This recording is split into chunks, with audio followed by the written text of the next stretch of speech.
Sohail Seth on that note. Sohail Seth, it is the narrative of the constitutional breakdown, several institutions related to the country and various democratic practices and norms that are being undone, says Ashutosh Mishra, and that's the issue that we'll be taking to the people. Sohail Seth, how do you see this playing out? Narendra Modi, when I last checked, won 2 general elections. I don't know where Ashutosh Mishra was when those results were announced by the Election Commission of India. So unless he was in a cave or was in denial, I really don't know. Number one. Number two, Sanjay Jha on a program with me last evening commented and commended the Chief Justice of India for his comments, acerbic and rightly so, on the Chandigarh mayor fracas. So there's a functioning Supreme Court. Let's imagine people have an issue with democracy under threat. They can go to the courts of law, because these courts of law still exist. When I last checked, the Supreme Court hadn't been sent off to Fiji. The judges are still in Delhi.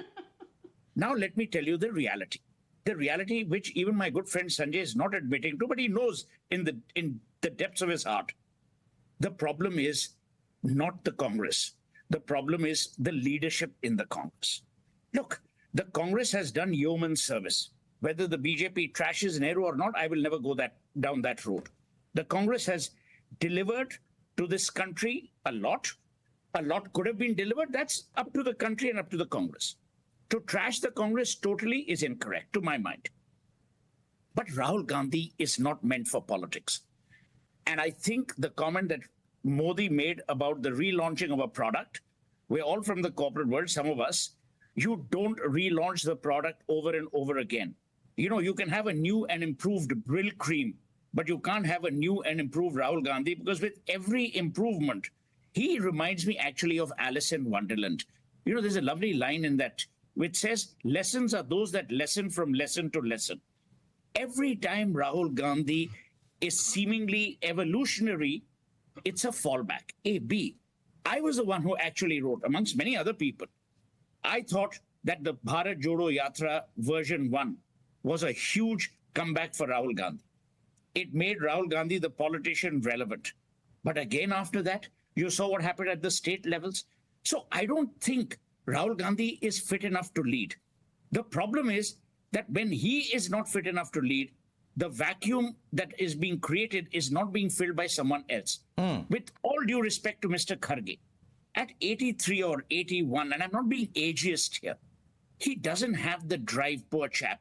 Plus, when the family is in the saddle and Mr. Kharge is the working president, people will go to the family. There will be 2 power centers.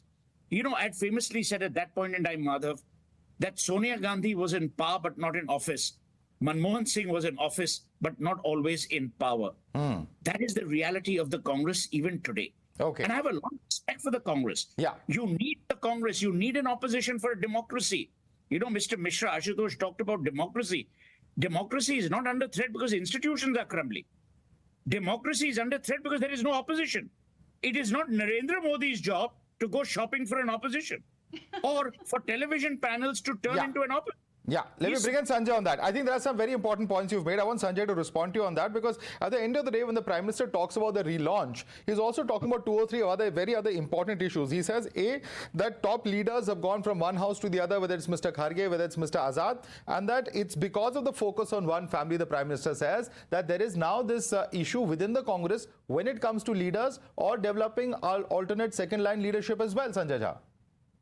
Madhav, I don't think it is a public secret at all that the India Alliance has a long way to go to get itself into a position to win 2024. But in politics, a week is a long time and things can change dramatically. A lot of adjustments and alliance can come into play. Here is my critical point here.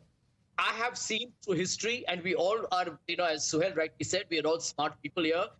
The one who's most insecure and paranoid usually sounds a way like Narendra Modi did yesterday. I'll give you one example. Oh my God. He wasted his time targeting the Congress. I mean, you're supposed to talk about your laundry list of achievements. And I'll give you a simple truth. Here is a party that spent billions of dollars on calling itself the mother of democracy. And the Chief Justice of India had to say on a BJP fraud election in Chandigarh, this is a mockery of democracy. And that is the legacy of Narendra Modi at the end of 10 years. May I please come in? and fear. These are the two biggest legacies of Narendra Modi at the end of 10 years. Okay. I was yesterday at a literature festival, and trust me, I met people who are so worried because they feel that this country is under a continuous 24/7 surveillance. Okay. My last point. Quickly, 10 seconds. Just 30 seconds, yeah. The point I wish to make is that end of day, this country is diverse, it's got a great history, and I believe an outstanding future. For all those who come on their programs and they show you a phone and like the BJP spokesperson said, this is what Jha said in 14 and 19, I'm going to say so again. This I cannot hope be for the a future of monologue this by Sanjay country, Jha. Narendra Modi and the But BJP he's are going on and on and on. I hope I'm going to say that again. I Okay. hope Narendra Modi and the BJP are defeated. You made your point. In fact, I want Sanju Jha to come in.